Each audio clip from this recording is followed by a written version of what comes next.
அனைவருக்கும் வணக்கம். இன்று உங்களிடத்தில் நான் பேசக்கூடிய வன உயிரினம் சிறுத்தைகள். பொதுவாக காட்டிலே இருக்கக்கூடிய பூனை குடும்பத்தைச் சேர்ந்த வன உயிரினங்கள் என்னவெல்லாம் இருக்கின்றது என்று பார்த்தால் சிங்கம், புலி, சிறுத்தை, சிவிங்கி புலி, ஜாகுவார், இது போன்ற பல வன உயிரினங்கள் உண்டு. ஜாகுவார் நம்முடைய இந்திய நாட்டிலேயே வெளிநாடுகளிலே உண்டு. இந்த பூனை குடும்பத்தைச் சேர்ந்த வன உயிரினங்களிலே சிறுத்தை என்பது உருவ அமைப்பிலே சற்றே ஒரு சிறிய உருவ அமைப்பை கொண்டுள்ள ஒரு உயிரினமாகும். பொதுவாக இந்த சிறுத்தைகள் உலகம் முழுவதுமாக ஆப்பிரிக்க கண்டத்திலும் ஆசிய கண்டத்திலும் அதிகமாக இருக்கின்றது. இந்த உலக நாடுகளிலே அவை இருக்கக்கூடிய இடத்தை வைத்து அது 9 வகையாக நாம் பிரிக்கின்றோம். பொதுவாக அதை நாம் அரேபியன் சிறுத்தைகள், ஆப்பிரிக்கன் சிறுத்தைகள், இந்திய சிறுத்தைகள், ஸ்ரீலங்கன் சிறுத்தைகள், சீன சிறுத்தைகள் என்று 9 வகையாக நாம் பிரிக்கின்றோம்.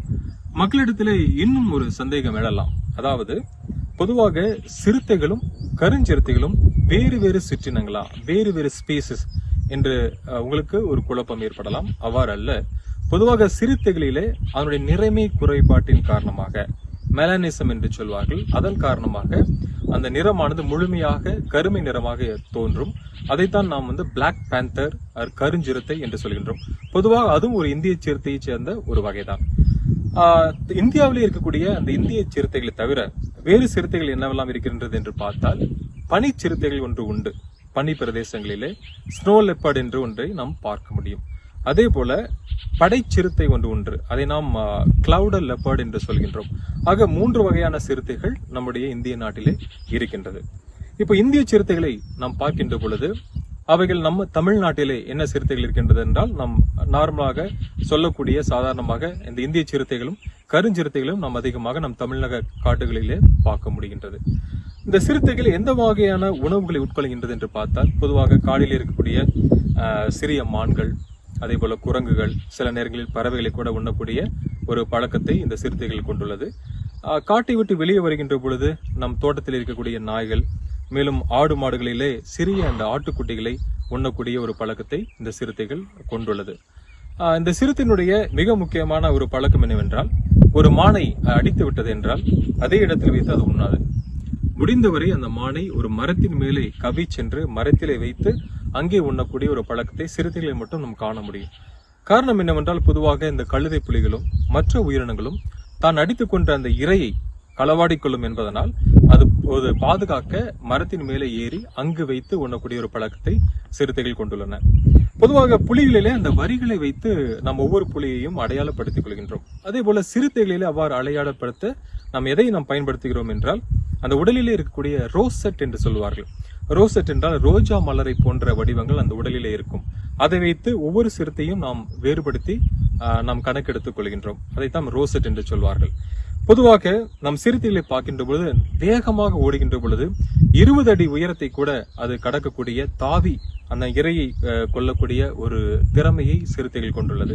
மேலும் இருக்கக்கூடிய இடத்திலிருந்தே 10 அடி உயரத்துக்கு அது தன்னால் குதித்து ஒரு இரையை பிடிக்கக்கூடிய அளவுக்கு சக்தியும் சிறுத்தைகளிடத்திலே உள்ளது என்பதை நாம் மறுக்க முடியாது. மேலும் மக்களிடத்திலே ஒரு சந்தேகம் எழலாம். சிறுத்தை வலிமையானதா இல்லை புலி வலிமையானதா? இரண்டுக்கும் இடையே சண்டைகள் வருவதுண்டா? அதெல்லாம் உங்களிடத்துல நீங்கள் கேள்விகளாக கேட்கலாம். பொதுவாக புலிகள் என்பது மிக மிக வலிமை கொண்ட ஒரு உயிரினம். புலிகளிடத்திலே சிறுத்தைகள் என்பது எந்த விதமான சண்டைக்கும் செல்லாது. புலியை ஒரு காட்டில் சிறுத்தை பார்க்கின்றது என்றால் அது விலகிச் செல்லத்தான் அதிகமாக ஆரம்பிக்கும். சோ புலி இருக்கக்கூடிய இடத்தை தவிர்க்கத்தான் சிறுத்தைகள் ஆரம்பிக்கும். ஆக புலிக்கும் சிறுத்தைக்கும் சண்டைகள் ஏற்படுவது என்பது மிகவும் அரிதான ஒரு விஷயமாகத்தான் உள்ளது. நாம் ஏற்கனவே நான் கூறியது போல இந்த சிறுத்தைகளானது ஆயுட்காலம் ஒரு 12 வருடங்கள் அதிகமாக காட்டிலே வாழலாம். 2 வருடங்கள் அந்த தாய் சிறுத்தையானது குட்டிகளை தன்னுடன் வைத்துக் கொள்ளும். அதன் பிறகு அந்த குட்டிகள் தனியாக பிரிந்து வாழக்கூடிய ஒரு பழக்கத்தையும் சிறுத்தைகளிடத்திலே நாம் காண முடியும். நாம் அதிகமாக ஊருக்குள்ளே சிறுத்தைகள் வந்து விட்டது வருகின்றது என்பதை நாம் அடிக்கடி செய்திகளிலே பார்க்கலாம்.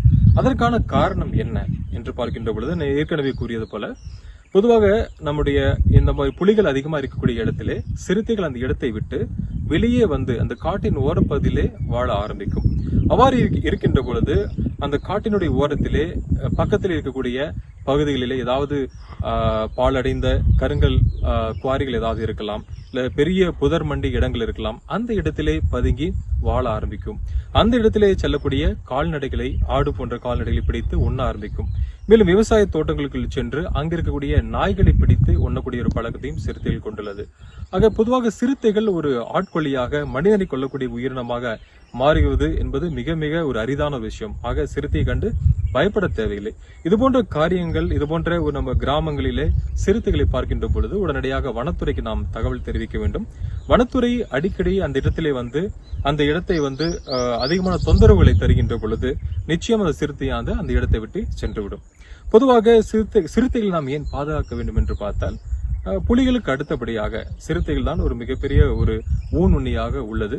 தாவர உண்ணிகளை கட்டுப்படுத்த ஒரு மிகப்பெரிய ஒரு சக்தியை வந்து சிறுத்தைகள் கொண்டுள்ளது. ஆக சிறுத்தைகளை பாதுகாப்பது இந்த காட்டினுடைய வளத்தையும் அழகான காடுகளை உருவாக்குவதற்கும் ஒரு மிகப்பெரிய ஏதுவான விஷயமாக அமையும். ஆகவே வனத்துறையோடு நீங்களும் இணைந்து சிறுத்தைகளை பாதுகாக்க முயற்சியுங்கள். நன்றி.